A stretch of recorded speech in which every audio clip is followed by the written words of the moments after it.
ഭയപ്പെടുത്തുന്നു.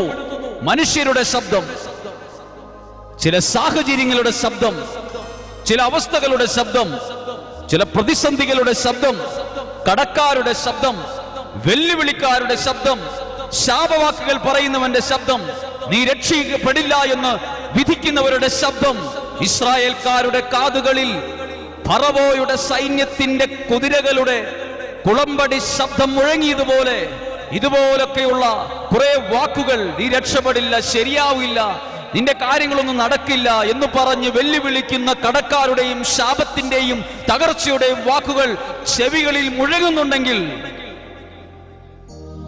കുറച്ച് കഴിയുമ്പോൾ മോശ ചെയ്തത്, ആ ശബ്ദം മുഴങ്ങിക്കൊണ്ടിരിക്കുമ്പോൾ പ്രാർത്ഥന ഉയർത്തി.